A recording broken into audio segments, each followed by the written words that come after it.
రావులకోల్ Naresh, SC ST BC విద్యార్థి సంఘం రాష్ట్ర అధ్యక్షుడు నరసింహనాయక్ తదితరులతో కలిసి ఈరోజు ఎడ్యుకేషన్ కమిషన్ చైర్మన్ వెంకటేశ్వరరావు గారిని, మరి అదేవిధంగా సెక్రటరీ సయ్యద్ సార్ గారిని ఈరోజు కలవడం జరిగింది. రాష్ట్రంలో జరుగుతున్నటువంటి కులగణన, దాని మీద సుప్రీంకోర్టు తీర్పు అనుగుణంగా ఓ డెడికేషన్ కమిషన్ వేయడం జరిగింది రాష్ట్ర ప్రభుత్వం. ఈరోజు డెడికేషన్ కమిషన్కి మేము ముఖ్యంగా విజ్ఞప్తి చేయడం జరిగింది. తెలంగాణ రాష్ట్రంలో బడుగు బలహీన వర్గాలకు సంబంధించినటువంటి మెజార్టీ ప్రజలైనటువంటి బీసీలకు స్థానిక సంస్థల్లో పూర్తి అన్యాయం జరుగుతూ ఉన్నది. ఈరోజు ఎంపీటీసీ ఎన్నికలు కానీ, జెడ్పీటీసీ ఎన్నికలు కానీ, స్థానిక సర్పంచ్ ఎన్నికలు కానీ, మున్సిపాలిటీలో కౌన్సిలర్లు కానీ, గ్రేటర్ హైదరాబాద్లో జీహెచ్ఎంసీ కార్పొరేటర్ల విషయంలో కానీ అన్యాయం జరుగుతుంది. వీరికి జనాభా తమాషా ప్రకారంగా రిజర్వేషన్లు ఇవ్వాలని చెప్పి కూడా మేము ఈరోజు డెడికేషన్ కమిషనర్ గారిని చైర్మన్ కోరడం జరిగింది. మరి ముఖ్యంగా తెలంగాణలో కులగణన చేపడతా ఉన్నది రాష్ట్ర ప్రభుత్వం. ఈ కులగణనలో బీసీలు 60% జనాభా ఉంటారని చెప్పి మేము ఆశిస్తా ఉన్నాం. అదే సందర్భంగా ఈ స్వతంత్రం వచ్చి 70 సంవత్సరాల్లో బీసీలకు అనేటువంటి అన్యాయం జరుగుతూ ఉన్నది. మరి జనాభా లేనటువంటి వాళ్లకు రిజర్వేషన్లు పొందుతున్నారు విద్యా ఉద్యోగాల్లో. ఈరోజు రాజకీయంగా వెనుకబడినటువంటి బీసీలకు రిజర్వేషన్లు కల్పించాలని చెప్పి కూడా మేము ముఖ్యంగా కోరడం జరిగింది. ఆయన అడిగారు ఏ విధంగా ఇవ్వాలని చెప్పి. మేము చెప్పాము, సుప్రీంకోర్టు తీర్పుకు అనుగుణంగా ఏదైతే 50% సీలింగ్ రిజర్వేషన్ సీలింగ్ అని చెప్తున్నారో, ఎప్పుడో ఈడబ్ల్యూఎస్ 10% రిజర్వేషన్లు ఇవ్వడం వల్ల ఆ 50% సీలింగ్కు అసలు అడిగే అర్హత లేదు. ఆ 50% సీలింగ్ దేశంలో ఉందా అని చెప్పి ఆశ్చర్యం వ్యక్తం చేస్తున్నారు ప్రజలందరూ కూడా. ఎందుకంటే సుప్రీంకోర్టు గైడ్లైన్స్ ప్రకారం 50% రిజర్వేషన్లు ఉండాలని చెప్పి చెప్పడం జరిగింది. కానీ మరి ఈడబ్ల్యూఎస్ కింద 10% రిజర్వేషన్లు ఇస్తే 60% మించిపోతుంది కదా. మరి రిజర్వేషన్లు 60% మించినప్పుడు 50% సీలింగ్ ఎక్కడ ఉంటుందని చెప్పి మేము అడగడం జరిగింది. ఈ సందర్భంగా మేము ముఖ్యంగా ఆయన కోరాం, జనాభా తమాషా ప్రకారం స్థానిక సంస్థల్లో మాత్రం, ఎందుకంటే 2018 ఎన్నికల్లో గత టీఆర్ఎస్ ప్రభుత్వం 27% కల్పిస్తామని చెప్పి మరి బీసీలను మోసం చేసి 18% కల్పించింది. ఎందుకంటే ఉమ్మడి మెదక్లో కానీ, ఉమ్మడి ఖమ్మంలో కానీ, ఉమ్మడి ఆదిలాబాద్ జిల్లాలో బీసీలకు స్థానిక సంస్థల్లో సీట్లు రిజర్వేషన్ రాకుండా పోయింది. అక్కడ ప్రపోర్షనిటీ ప్రకారంగా ఎస్సీ ఎస్టీ జనాభా ఎక్కువ ఉండడం వల్ల ఆ ప్రపోర్షనిటీ ప్రకారంగా వాళ్ళకి రిజర్వేషన్లు పెరగడం, బీసీలకు తగ్గిపోయాయి. కాబట్టి జనాభా తమాషా ప్రకారం ఎవరి జనాభా ఎంతుందో వాళ్ళకి రిజర్వేషన్లు కోరడం కావాలని చెప్పి మేము ఈరోజు కమిషనర్ చైర్మన్ గారికి విజ్ఞప్తి చేశాం. హైకోర్టు మరి సుప్రీంకోర్టులో బీసీ సంఘాలుగా జాదుల సీనన్న గారి నాయకత్వంలో హైకోర్టులో పిటిషన్ వేయడం జరిగింది. ఆ పిటిషన్ వేస్తే హైకోర్టు స్పష్టంగా అడిగాది, అసలు మీ డేటా ఏంది అని అడిగారు కోర్టు. అసలు మేము ఏ విధంగా ఈ పిటిషన్ని తీసుకోవాలి, కోర్టు అర్హతగా తీసుకోవాలి, మీకు లెక్కలున్నాయా అని చెప్పి చాలా సార్లు స్పష్టం చేయడం జరిగింది. అందుకే ఆ లెక్కలు కావాలని చెప్పి దేశవ్యాప్తంగా బీసీ ఉద్యమాన్ని నిర్మాణంలో భాగంగా తెలంగాణ రాష్ట్రంలో అనేకమైనటువంటి ఉద్యమాల వల్ల ఈరోజు కాంగ్రెస్ ప్రభుత్వం వారి యొక్క ఎన్నికల మేనిఫెస్టోలో బీసీ కులగాన చెప్పడం, ఆ కులగాన ప్రారంభం చేయడం, వెంటనే కులగాన చేపట్టారు. కాబట్టి ముఖ్యమంత్రి గారికి మేము విజ్ఞప్తి చేస్తున్నాం, ఈ కులగణన మీద ఇప్పటికైనా ఇంకా స్పష్టంగా ఎన్యూమరేటర్లు గ్రామాల్లో ప్రతి ఇంటికి తిరగడం లేదు. ఎవరైతే ఎన్యూమరేటర్లు వెళ్లి ఆ ఇంటి ఎవరైతే లెక్కించలేదో అటువంటి వాళ్ళని అరెస్ట్ చేయాలి వెంటనే. ఎందుకంటే రాష్ట్ర ప్రభుత్వం ఆదేశాలు ఉన్నాక కూడా మేము మా కులం చెప్పము, మాకున్నటువంటి విషయాలు చెప్పమంటే మరి వాళ్ళు ఈ దేశంలో ఉన్నట్ట వేరే దేశంలో ఉన్నట్ట ఒకసారి మనం గ్రహించాలి. ఈ సందర్భంగా రాష్ట్ర ప్రభుత్వం అటువంటి వారిపైన కూడా చర్యలు తీసుకోవాలి.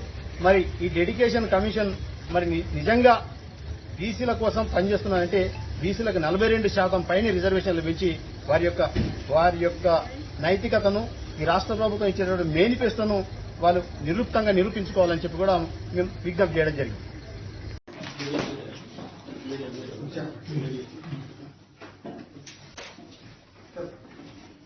కుల్కచర్ల శ్రీనివాస్ బీసీ సంక్షేమ సంఘం రాష్ట్ర వర్కింగ్ ప్రెసిడెంట్, టీడీ శ్రీనివాస్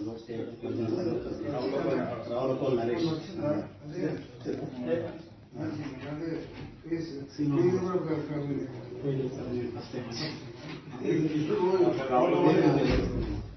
జాల శ్రీనివాస్ గౌడ్ బీసీ సంక్షేమ సంఘం రిప్రజెంటేషన్ వచ్చినాము.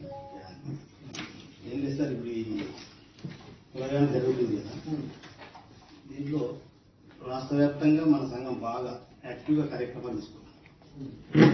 ప్రభుత్వాన్ని ఒప్పించడంలో కానీ, ప్రభుత్వంలో పెద్ద ఎత్తున పోరాటం చేయడంలో కూడా ముందంజలో ఉన్నటువంటి జాల శ్రీనివాస్ గౌడ్ బీసీ సంక్షేమ సంఘం. అయితే దీనికి అనుగుణంగా కాంగ్రెస్ పార్టీ మేనిఫెస్టో పెట్టింది. బీసీల చట్టసభలో స్థానిక సంస్థల 47% రిజర్వేషన్ ఇస్తామని చెప్పి ఆ హామీ మేరకి కులగణన చేస్తామని చెప్పారు. కానీ రాష్ట్ర ప్రభుత్వం మేము ఒకటి విజ్ఞప్తి చేస్తున్నాం, మీకు ఎదురుగా డెడికేషన్ కమిషన్ గా మీకు అన్ని అర్హతలు ఉన్నాయి. మిమ్మల్ని నేడు చాలా సంతోషమైన విషయం.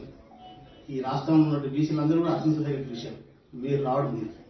ఎందుకంటే చాలా రోజుల తర్వాత మాకు ఒక అవకాశం వస్తుంది. స్థానిక సంస్థల్లో బీసీలకు 42% రిజర్వేషన్ ఉంచే అవకాశం మా డెడికేషన్ కమిషన్ చైర్మన్ గారితోనే బీసీతోనే మాకు బీసీలకు న్యాయం జరగాలంటే ఉద్దేశం ఈరోజు బీసీలకు అందరూ కూడా కలిగింది. కాబట్టి అదే ఉద్దేశంతో రాష్ట్ర వ్యాప్తంగా ఉన్నటువంటి బీసీలో మనోభావం, బీసీలకు జరుగుతున్న అన్యాయం, బీసీ ఉద్యోగులకు జరుగుతున్న అన్యాయాల మీద కులంకషంగా ఈ రిప్రజెంటేషన్ పెట్టాను సార్. ఎందుకంటే మేము తిరుగుతున్నాం ఈరోజు కులగణన మీద చైతన్య సదస్సు జిల్లాలో తిరుగుతున్నాం. ఆ జిల్లాలో పోయినప్పుడు ప్రతి ఒక్కరు ఒకటే అడుగుతున్నాం, 8% ఉన్నటువంటి అగ్రకులాలకు 10% ఈడబ్ల్యూఎస్ రిజర్వేషన్ల పేరు మీద మరి 60% ఉన్నటువంటి బీసీలకు 27% రిజర్వేషన్లు కూడా సరిగా అందలేదు. 2018 ఎన్నికల్లో స్థానిక సంస్థ ఎన్నికలు చూసుకుంటే స్థానిక సంస్థలో 27% అని చెప్పి అప్పుడున్న రాష్ట్రంలో చెప్పింది. కానీ నిజంగా చూసుకున్నట్లయితే ఖమ్మంలో కానీ, ఆదిలాబాద్ లో కానీ, ఆసిఫాబాద్ లో కానీ ఇటువంటి జిల్లాల్లో బీసీలకు 2-3 సీట్లు కూడా రాలేదు. అక్కడ ఉన్న జనాభా తమాషా ప్రకారంగా ఎస్సీ ఎస్టీలో పొన్ను మిగిలిన మాత్రం బీసీలకు మిగతా జిల్లాలో 17.5%. కానీ ఆ జిల్లాలో బీసీలకు 2-3 సీట్లు కూడా రాలేదు. కాబట్టి బీసీలకు చాలా అన్యాయం జరుగుతుంది స్థానిక సంస్థల్లో. మీరు దయచేసి 42% కంటే ఎక్కువ పెంచేటటువంటి విధంగానే కృషి చేయాలని చెప్పి కులగణనలో బీసీలకు న్యాయం జరుగుతుందని చెప్పి మేము ఆశిస్తా ఉన్నాం.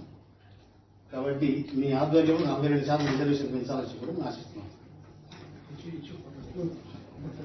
సుప్రీంకోర్టు 50% ఉంది కదా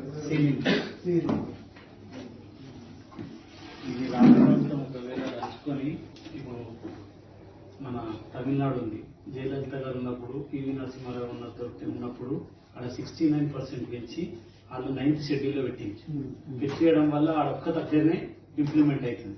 కాబట్టి మన దగ్గర కూడా మీరు ముఖ్యమంత్రి గారికి చెప్పి దీన్ని ఎట్లా ఏదో విధంగా ఇక పెంచి స్థానిక సంస్థల్లో ఇప్పుడు నోటిఫికేషన్ ఇస్తామని చెప్పి జనవరిలో నోటిఫికేషన్ అని చెప్తారు.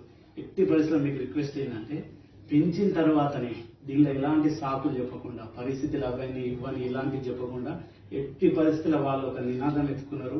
కామారెడ్డి డిక్లరేషన్ చేసి 42%, ఆ 42% మాట నిలబెట్టుకొని ముఖ్యమంత్రి గారు ఎన్నికలు కోవాల్సిందే.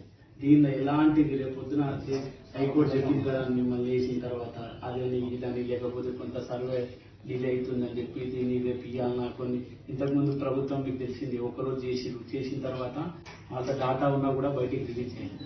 దాని పేరు మీద పోలేదు. వాళ్ళకి 27% ఉన్న 18% కుదించి మరి కోర్టుల్లో పోయి 18% కుదించి స్థానిక సంస్థ ఎన్నికలు నిర్వహించారు.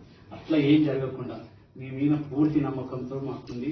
సైదుల్ సార్ కూడా బీసీ బిడ్డ, అన్ని తెలిసిన వ్యక్తులు మీరు మీరిద్దరు వేయడం మాకు సంతోషం. మీరు ఎట్టి పరిస్థితిలా దీన్ని మాత్రం ఈ బీసీలకు అన్యాయం జరగకుండా న్యాయం జరిగేటట్టు చేయాలి. 42% ఇంకా అవకాశం ఉంటే ఎక్కువనే పెంచేటట్టు. ఇప్పుడు మొన్న లాస్ట్ టైం జిహెచ్ఎంసీగా ఎస్సీలకు 8%, మిగతా ఎస్టీలు 1%, మిగిలింది